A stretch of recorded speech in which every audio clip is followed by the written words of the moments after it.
Hello दोस्तों, मैं हूं विशेष। स्वागत करता हूं आपका करियर कोडिंग चैनल में। दोस्तों, इस वीडियो में हम प्रोडक्ट लाइफ साइकिल मैनेजमेंट और प्रोडक्ट लाइफ साइकिल के बारे में जानेंगे, जो कि एक बहुत ही इंपॉर्टेंट टॉपिक है बिजनेस के लिए। Product life cycle management strategies होती हैं बिजनेस मैनेजमेंट में जब एक प्रोडक्ट अपने लाइफ साइकिल से गुजरता है।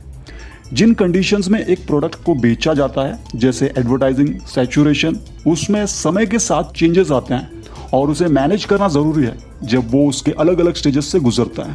तो इसे बड़े सिंपल तरीके से एक्सप्लेन करने की कोशिश करूंगा आपको, पर उससे पहले अगर आपने इस चैनल को सब्सक्राइब नहीं किया है तो प्लीज़ कर लीजिए, क्योंकि इस चैनल पर हम आपके लिए लाते हैं career, marketing concepts, digital marketing से रिलेटेड बहुत से यूजफुल वीडियोस। और बेल आइकन प्रेस नहीं किया है तो कर लीजिए, क्योंकि नए वीडियोस की नोटिफिकेशन के लिए बेल आइकन प्रेस करना ज़रूरी है। और वीडियो को एंड तक देखिए ताकि आपको ये कॉन्सेप्ट क्लियर हो जाए। PLC मैनेजमेंट यानी प्रोडक्ट लाइफ साइकिल मैनेजमेंट ये 3 अजम्पशंस करती हैं। प्रोडक्ट्स की लाइफ लिमिटेड होती है और हर प्रोडक्ट की एक लाइफ साइकिल होती है। प्रोडक्ट सेल्स के अलग अलग स्टेजेस से गुजरते हैं। हर स्टेज अलग तरह के चैलेंजेस, अपॉर्चुनिटीज और प्रॉब्लम्स लाते हैं सेलर को। हर लाइफ साइकिल स्टेज में प्रोडक्ट्स को अलग तरह के मार्केटिंग, फिनांसिंग, मैन्युफैक्चरिंग, परचेजिंग और ह्यूमन रिसोर्स स्ट्रैटेजीज की जरूरत होती है। पहले तो आइए हम इन स्टेजेस को समझ लेते हैं। जो 4 major product life cycle stages होते हैं वो हैं, पहला है मार्केट इंट्रोडक्शन स्टेज, दूसरा है ग्रोथ स्टेज, तीसरा है मैच्योरिटी स्टेज और चौथा है saturation and decline stage. In 4 stages के बेसिस पर जो प्रोडक्ट लाइफ साइकिल का कर्व है वो इस तरह से है। इस डायग्राम में आप देख सकते हैं कि किस तरह से प्रोडक्ट का सेल्स वॉल्यूम इंट्रोडक्शन और ग्रोथ स्टेज में बढ़ता है, फिर मैच्योरिटी स्टेज में स्टेबलाइज रहता है और डिक्लाइन स्टेज में डिक्लाइन होता है। आइए अब इन स्टेजेस को अच्छे से समझ लेते हैं सिंपल तरीके से। पहला मार्केट इंट्रोडक्शन स्टेज। ये वो स्टेज है जिसमें प्रोडक्ट पहली बार इंट्रोड्यूस हुआ है मार्केट में और प्रोडक्ट की सेल्स स्लोली और ग्रेजुअली ग्रो होनी शुरू हुई है और प्रोडक्ट से जो प्रॉफिट रिसीव हुआ है वो नॉमिनल है, यानी कुछ खास नहीं है। शुरू में प्रोडक्ट के लिए मार्केट कॉम्पिटिटिव नहीं है और कंपनी शुरू में एडवर्टाइजिंग में खर्चा करेगी और काफ़ी अलग अलग टूल्स का इस्तेमाल करेगी प्रमोशन के लिए, ताकि कंज्यूमर्स को मोटिवेट कर सकें वो और उनके बीच अवेयरनेस प्रोड्यूस कर सकें। तो इससे उस पर्टिकुलर ब्रांड के प्रति डिमांड बनना शुरू होगा, प्रोडक्ट्स को डिस्ट्रीब्यूशन मिलना शुरू होगा, क्योंकि शुरुआत में प्रोडक्ट मार्केट में नया है और इस स्टेज में प्रोडक्ट की क्वालिटी एश्योर्ड नहीं होती है, यानी उसकी क्वालिटी का कुछ पक्का पता नहीं होता है और प्रोडक्ट की प्राइस भी नॉर्मली या तो कम होगी या तो ज़्यादा। शॉर्ट में कहें तो इस स्टेज में कॉस्ट बहुत ज़्यादा होगा। शुरू में सेल्स वॉल्यूम स्लो होगा, कम कंपटीशन होगा या कंपटीशन बिल्कुल भी नहीं होगा। डिमांड क्रिएट करने की ज़रूरत होगी, कस्टमर्स को प्रोडक्ट ट्राई करने के लिए प्रॉम्प्ट करना होगा। इस स्टेज में प्रोडक्ट पैसा कम बनाएगा। फिर है ग्रोथ स्टेज। आइए अब देखते हैं कि ग्रोथ स्टेज में क्या होता है। ग्रोथ स्टेज में प्रोडक्ट मार्केट में प्रेजेंट होता है, प्रोडक्ट के हैबिचुअल कस्टमर्स भी होते हैं और क्विक ग्रोथ भी होती है प्रोडक्ट के सेल्स में। काफ़ी न्यू कस्टमर्स प्रोडक्ट के बारे में अवेयर हो रहे होते हैं और उसे ट्राई कर रहे होते हैं। कस्टमर्स प्रोडक्ट से सेटिस्फाइड हैं और उसे बार बार खरीद रहे हैं। इस स्टेज में कॉम्पिटिटर्स ने मार्केट को और अपीलिंग और अट्रैक्टिव इन्वेंशन से ओवरफ्लो कर दिया है। ये मार्केट में कंपटीशन को और इंक्रीज कर देता है और इससे प्रोडक्ट की प्राइस भी डिक्रीज होती है। शॉर्ट में कहें तो इस स्टेज में कॉस्ट्स रिड्यूस हुए हैं इकोनॉमीज ऑफ स्केल की वजह से, सेल्स वॉल्यूम सिग्निफिकेंटली इंक्रीज होता है, प्रॉफिटेबिलिटी बढ़नी शुरू हुई है, पब्लिक अवेयरनेस बढ़ी है, कंपटीशन इंक्रीज होनी शुरू हुई है क्योंकि कुछ न्यू प्लेयर्स मार्केट में इस्टेब्लिश हो रहे हैं। कंपटीशन के इंक्रीज होने से प्राइस डिक्रीज हुआ है।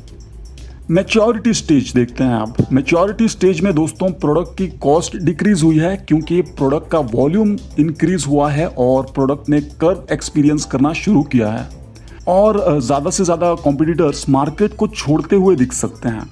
इस वजह से काफ़ी कम प्रोडक्ट के बायर्स बचे हैं और फिर इससे प्रोडक्ट की सेल्स कम हो जाती है। इस लेवल पर प्रोडक्ट की डिक्लाइन काफ़ी ज़्यादा है और नए बायर्स लाने का कॉस्ट काफ़ी ज़्यादा है जो प्रॉफिट हो रहा है उसके मुकाबले। रिबेटिंग और प्राइस में डिस्काउंट्स के जरिए आउटलेट डिस्ट्रीब्यूशन को रिकॉल करने में सपोर्ट करता है। डिस्ट्रीब्यूशन और प्रमोशनल एफिशिएंसी को एनहांस करके मार्केटिंग की एंटायर कॉस्ट में गिरावट आती है।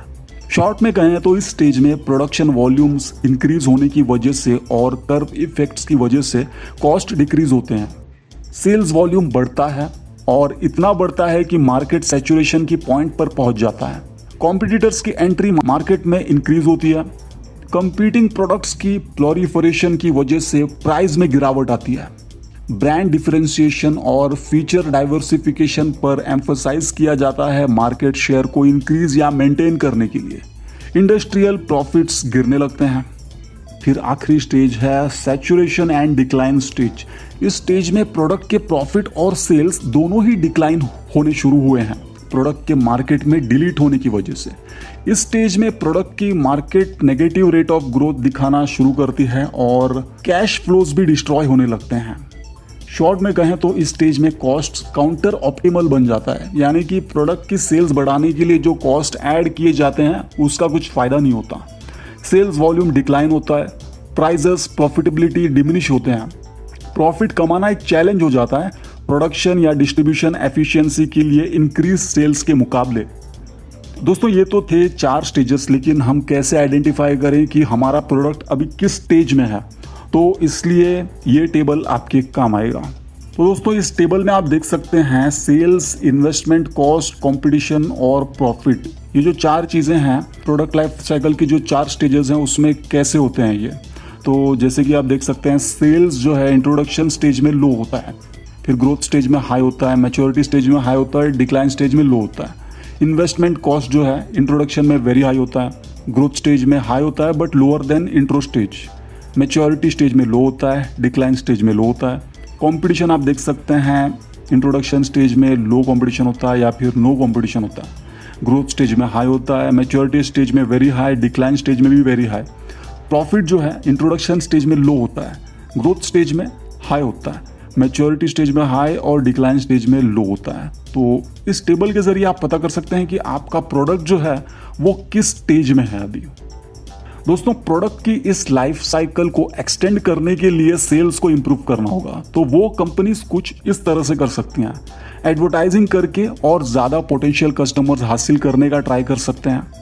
Exploring and expanding to new markets, market research conduct करके और नए मार्केट्स को प्रोडक्ट ऑफर करके नए कस्टमर्स को लाया जा सकता है।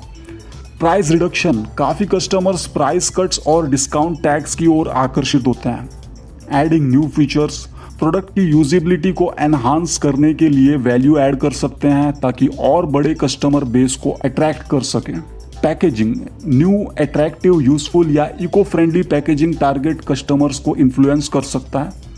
Changing customer consumption habits, consumption के नए ट्रेंड्स को प्रमोट करने से कस्टमर्स को बढ़ाया जा सकता है। स्पेशल प्रमोशंस, जैकपॉट और दूसरे ऑफर्स के द्वारा कस्टमर्स में इंटरेस्ट जगाया जा सकता है। दोस्तों एक बात नोट करने जैसी है कि ये सारी टेक्निक्स एडवर्टाइजिंग पर रिलाई करते हैं।